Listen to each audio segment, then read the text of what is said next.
नमस्कार दोस्तों, मैं रवि श्रीवास्तव स्वागत करता हूं फिर से आपका आपके अपने चैनल फैक्ट नॉलेज में। दोस्तों, जैसा कि आपको पता है कि फैक्ट नॉलेज चैनल के माध्यम से आपको सभी प्रकार की अपडेट मिलती है। खास करके अभी जो सीटेट की जो है प्रतियोगी परीक्षाएं होने वाली हैं, उसमें आपको जो है पास कराने की गारंटी जो है ली गई है। इस कारण से ये जो है क्वेश्चंस आपको प्रोवाइड किए जा रहे हैं लगातार। तो दोस्तों, देर न करते हुए आइए वीडियो को शुरू करते हैं और चलते हैं सीधे जो है क्वेश्चंस की तरफ। देसी बुद्धि का अभाव, शारीरिक दोष, विशिष्ट पिछड़ापन, स्वस्थ वातावरण में से कौन पिछड़ेपन का कारण नहीं है? सही उत्तर है स्वस्थ वातावरण। जी हाँ, स्वस्थ वातावरण ही इन चारों ऑप्शंस में, यानी कि देसी बुद्धि का अभाव, शारीरिक दोष, विशिष्ट पिछड़ापन, स्वस्थ वातावरण, इन सभी में से जो है पिछड़ेपन का कारण नहीं है। ये समझ लीजिए दोस्तों, कारण नहीं है यहाँ पे पूछा जा रहा है। सीटेट के चाइल्ड पेडागोजी में सबसे इम्पॉर्टेंट थिंग क्या होती है कि आपकी जो प्रश्न है उस प्रश्न को बहुत ही ध्यानपूर्वक जो है सुनने की आवश्यकता होती है, क्योंकि आपको ऐसा लगेगा कि प्रश्न बिल्कुल साधारण है और उत्तर जो है बहुत ही आसान है, और इस कारण से आप इंटेलिजेंसी में बहुत ही जल्दी जो है टिक करके क्वेश्चन जो है मार्क करके आप आगे बढ़ जाते हैं। बट क्या है कि आपको जो है क्वेश्चन को कम से कम 2 से 3 बार अपने दिमाग में रिपीट करना है, उसके बाद से आंसर देने हैं। तो यहाँ पे स्वस्थ वातावरण। अगले क्वेश्चन की तरफ चलते हैं। अगला क्वेश्चन है, शैक्षिक उद्देश्य, मूल्यांकन, शिक्षण, अनुभव, अधिगम अनुभव में से कौन मूल्यांकन के त्रिकोण का हिस्सा नहीं है? ठीक है, तो अगला प्रश्न का उत्तर है शिक्षण अनुभव। जी हाँ, शिक्षण अनुभव जो है वह यहाँ पे अधिगम अनुभव में से कौन सा मूल्यांकन के त्रिकोण का हिस्सा नहीं है? यानी मूल्यांकन के त्रिकोण का हिस्सा, यहाँ 3 ऑप्शन दिए गए हैं, शैक्षणिक उद्देश्य, मूल्यांकन, शिक्षण अनुभव और अधिगम अनुभव। इन तीनों में से शिक्षण अनुभव जो है, यानी शिक्षण अनुभव, यह जो है आपके मूल्यांकन का त्रिकोण का हिस्सा नहीं है। अब यहाँ शिक्षण अनुभव जो है मूल्यांकन शिक्षण अनुभव से ही इसका तात्पर्य है, ठीक है ना। यानी कि जो आपकी जो क्वेश्चन में ही देखिए, एक और चीज़ मैं आपको बता दूं कि आपकी ये जो प्रश्न का निर्माण मैंने किया है यह 1 लाइनर है। इसके बाद से आपको ऑप्शनल क्वेश्चन भी मिलेगा, लेकिन अगर आपको पूरे के पूरे 4 ऑप्शंस में दिखाता तो बेकार का जो है समय आपका बर्बाद होगा। इस कारण से मैंने जो है ऑप्शंस को सीधे जो है क्वेश्चन में डाल रखा है, ठीक है। और चौथा ऑप्शन यह होता कि इनमें से कोई नहीं, ठीक है, या इनमें से सभी। तो उससे अच्छा है कि मैंने तीनों ऑप्शंस को जो है प्रश्न में डाल दिए। तो यहाँ पे तीनों ऑप्शंस में से मूल्यांकन शिक्षण अनुभव जो है वह जो है मूल्यांकन त्रिकोण का हिस्सा नहीं है, ठीक है। अगले प्रश्न की तरफ चलते हैं। RTE अधिनियम 2009 के अनुसार शिक्षकों के लिए प्रति सप्ताह काम के घंटे कितने हैं? ठीक है, तो सही उत्तर है 45 घंटे। जी हाँ, RTE अधिनियम 2009 के अनुसार शिक्षकों के लिए प्रति माह सप्ताह जो है 45 घंटे तय किए गए हैं। यानी कि एक हफ्ते में, पूरे के पूरे एक हफ्ते में 45 घंटे जो है शिक्षकों के लिए बनाए गए हैं। 45 घंटे शिक्षक काम करेंगे। अगला प्रश्न,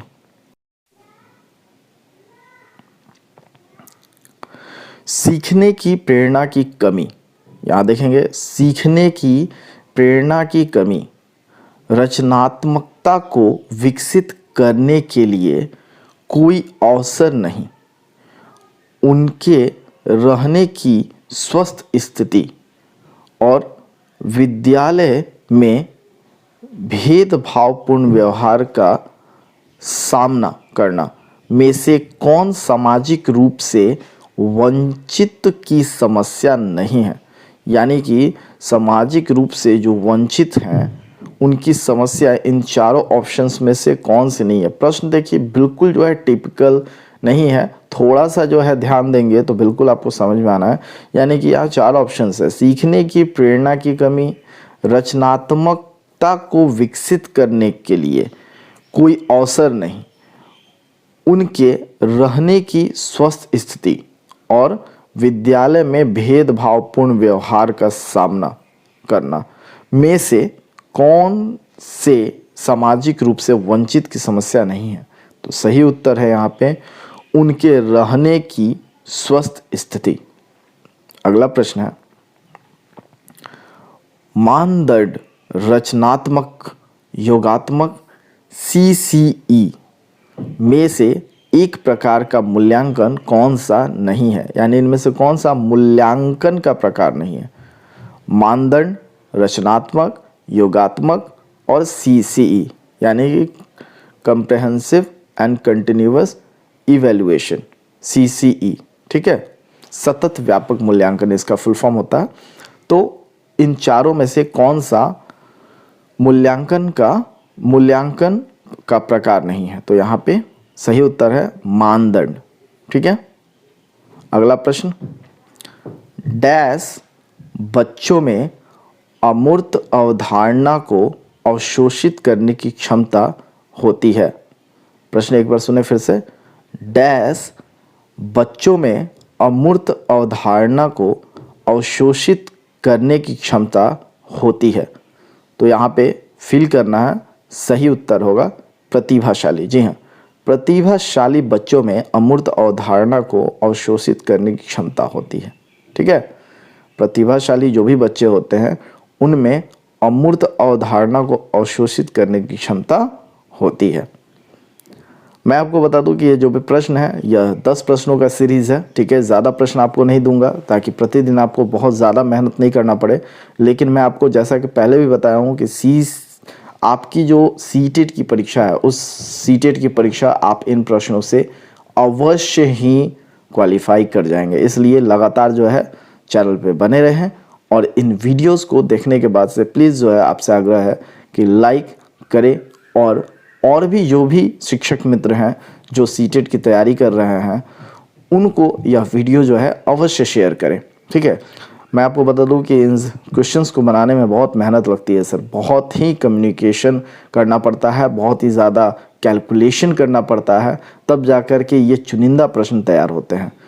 that's why it is very important to share this and to like this. और अगर आप चैनल पर नए होंगे तो प्लीज़ जो है चैनल को सब्सक्राइब जरूर कर लीजिएगा। तो यहाँ अगला प्रश्न 7वां प्रश्न है। मैंने पहले भी बताया कि 10 प्रश्न सिर्फ जो है मैं दूंगा, तो इस वजह से यह 7वां प्रश्न है। देखेंगे, एक व्यक्ति जिसका मानसिक भागफल डैश सामान्य रूप से मंद बुद्धि के रूप में बात की जाती है। एक व्यक्ति जिसका मानसिक भागफल डैश सामान्य रूप से मंद बुद्धि के रूप में बात की जाती है।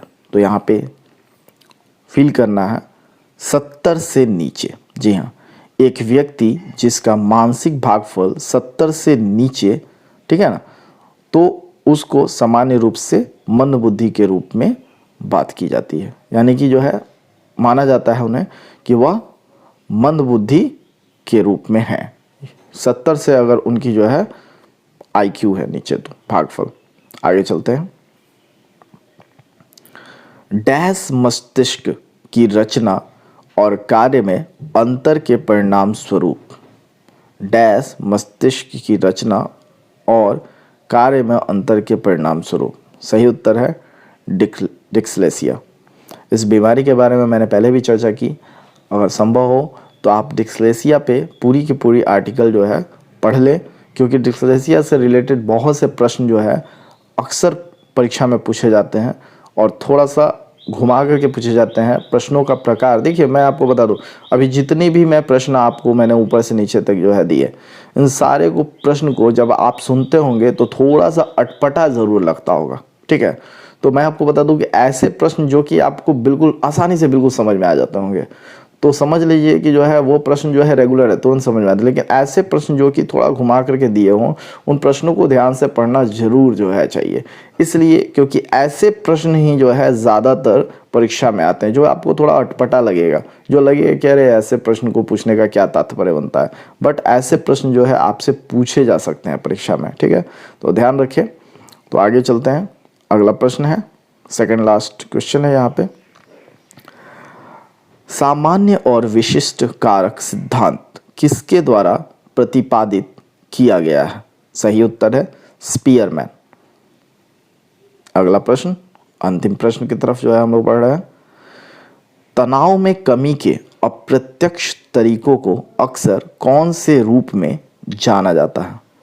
तनाव में कमी के अप्रत्यक्ष तरीकों को अक्सर कौन से रूप में जाना जाता है? सही उत्तर है सुरक्षा तंत्र। जी हाँ, तनाव में कमी के अप्रत्यक्ष तरीकों को अक्सर सुरक्षा तंत्र के रूप में जाना जाता है। तो यह थे आपके 10 महत्वपूर्ण सीटेट 2020 के लिए बहुत ही महत्वपूर्ण प्रश्न। तो आप सभी, उम्मीद है कि इन प्रश्नों को लिख लिए होंगे और याद भी कर लिए होंगे। तो प्लीज़ जो है, अगर आप अभी तक मेरे चैनल पर नए हैं तो चैनल को लाइक अवश्य करके जाइएगा इस वीडियो को, और इस चैनल को सब्सक्राइब कर लें ताकि आपको आने वाली वीडियो की नोटिफिकेशंस सबसे पहले मिल सके। तो मिलते हैं फिर नेक्स्ट अपडेट के साथ। भारत माता की जय।